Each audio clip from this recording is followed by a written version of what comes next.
Hey guys, कैसे हैं आप सब। आई होप आप लोग अपने लाइफ में मस्त एंड तंदुरुस्त होंगे। मैं भी शिव शंभू और माँ दुर्गे के आशीर्वाद से अपने लाइफ में मस्त एंड तंदुरुस्त हूँ। तो आज है नवरात्रि का 7वां दिन और 7वां दिन हम माँ दुर्गे के 7वें स्वरूप की पूजा करते हैं। सबसे पहले तो दुर्गे माँ का हमने श्रृंगार किया था, क्योंकि आज ही वो दिन है, सप्तमी का ही वो दिन होता है जिस दिन माँ दुर्गे का श्रृंगार होता है और माँ दुर्गे का पट खुलता है। तो हमने बहुत अच्छे से माँ दुर्गे का श्रृंगार किया और फिर हमने पूजा स्टार्ट किया था। तो आज हमने माँ दुर्गे की 7वें स्वरूप माँ कालरात्रि की हमने विधिवत पूजा की। कहा जाता है कि माँ कालरात्रि जो है भक्तों की काल से सुरक्षा करती हैं और अगर माँ प्रसन्न हो जाती हैं तो भक्तों को सुख समृद्धि और अपना आशीर्वाद प्रदान करती हैं। और यहाँ देखिए मेरी माँ दुर्गे कितनी प्यारी लग रही है। कमेंट सेक्शन में ज़रूर बताना कि आपको मेरा ये ब्लॉग कैसा लग रहा है। तो आज है सप्तमी और हो गया है माँ का पूजा, माँ का श्रृंगार। और यहाँ पे बैठी हुई है फूचकी और फूचकी को लगा हुआ है भूख। बेटू दुर्गा माता, छोटी दुर्गा माता भूखू लगा है बेटू को, बोल दो। नानी आ रही है, बेटू के लिए चॉकलेट लाने गई है। हाँ, एकता कहाँ गई? एकता एकता दिया गोलू को टकीला में चाय पीना और मामू को अब दिया कटोरी चाय। कप नहीं लाए अपने घर में छोटान? बेतू गाम लगे मामू के। ये गई है फूचकी गई थी एकता को मारने की। तुम मेरे मामू को कैसा कप में चाय दे दी हो, मेरे मामू को गरम लग रहा है।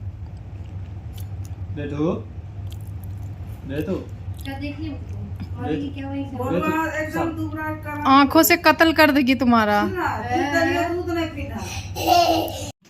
और अब मैं घर से बाहर निकल रही थी तो फुचकी को लगा कि गोलू मामू तो जाएगा नहीं, तो मुझे बहुत प्यार से बाइक कर रही थी। उसको लगा कि गोलू उसको लेके नीचे आएगा, बट जब वो नीचे उतर गया और मुझे लेके जब जाने लगा तो फुचकी एज यूजुअल रोने लगी बहुत गंदे तरीके से और मुझे बहुत ही बुरा लगा। और जैसे ही मैं शाम में घर आती हूँ तो मम्मी बोलती है कि बगल में जहाँ पे मूर्ति स्थापित किया गया है, जहाँ पे मूर्ति बैठाया गया है, वहाँ पे जगराता है माता का। तो मम्मी ने बोला कि चलो बहुत अच्छा होता है जगराता में जाना। तो मैं, एकता, मम्मी और फूचकी हम चारों गए माता के जगराता में। और मैंने ये फ़र्स्ट टाइम एक्सपीरियंस किया था इस तरह का माहौल दिल्ली एनसीआर में, क्योंकि ये फ़र्स्ट टाइम ही मेरा दुर्गा पूजा में इतना इन्वॉल्वमेंट था। मूर्ति जो बैठा हुआ था जहाँ पे जाके पूजा पाठ करना, इन सारी चीज़ों को, तो मैंने इस माहौल को बहुत अच्छे से एंजॉय किया। और ये देखिए फूचकी बदमाशी कर रही है।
जा रहे हैं, मम्मी को थोड़ा सा टाइम लगेगा आने में। और वहाँ पे जब मैं गई थी उस टाइम पे मैंने मम्मी का स्लीपर पहना था, तो मुझे ध्यान में नहीं रहा कि मैं कौन सा स्लीपर पहन के गई थी वहाँ पे। जब वहाँ से आ रही थी तो मैं भूल ही गई थी कि मैं कौन सा स्लीपर पहन के गई हूँ, और मैं खोजे जा रही थी खुद का स्लीपर। फिर मेरे दिमाग में आया कि शायद मैंने खुद का स्लीपर नहीं पहना था, मैंने मम्मी का पहना था। लेकिन मेरे दिमाग में उस टाइम में ये भी नहीं आ रहा था कि मम्मी का कौन सा स्लीपर पहन के आई हूँ। फिर मैंने मम्मी का 1 लीटर वाला स्लीपर था, मम्मी को बोला कि मैं जा रही हूँ पहन के, तुम आ जाना दूसरा जो तुमको समझ में आए कि तुम्हारा वाला स्लीपर है। तो ये इंसिडेंट मम्मी को याद था कि मैं कौन सा स्लीपर पहन के आई हूँ, मुझे याद नहीं था। खैर अब मैं घर जा रही हूँ क्योंकि मैं बहुत थकी थकी सी लग रही हूँ, और थकी थकी सी लग रही हूँ वो तो अलग बात है, मैं बहुत ज़्यादा थक भी गई हूँ। ओह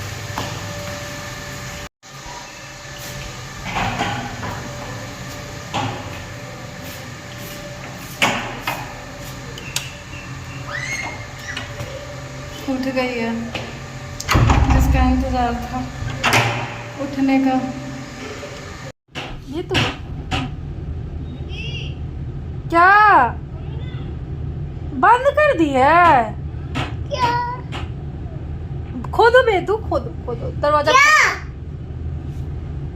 और यहाँ पे जब हम लोग प्रसाद खा रहे थे तो पूछ के भी हम लोग के साथ बैठ के प्रसाद खाने के लिए, और ये देखिए इसका नौटंकी।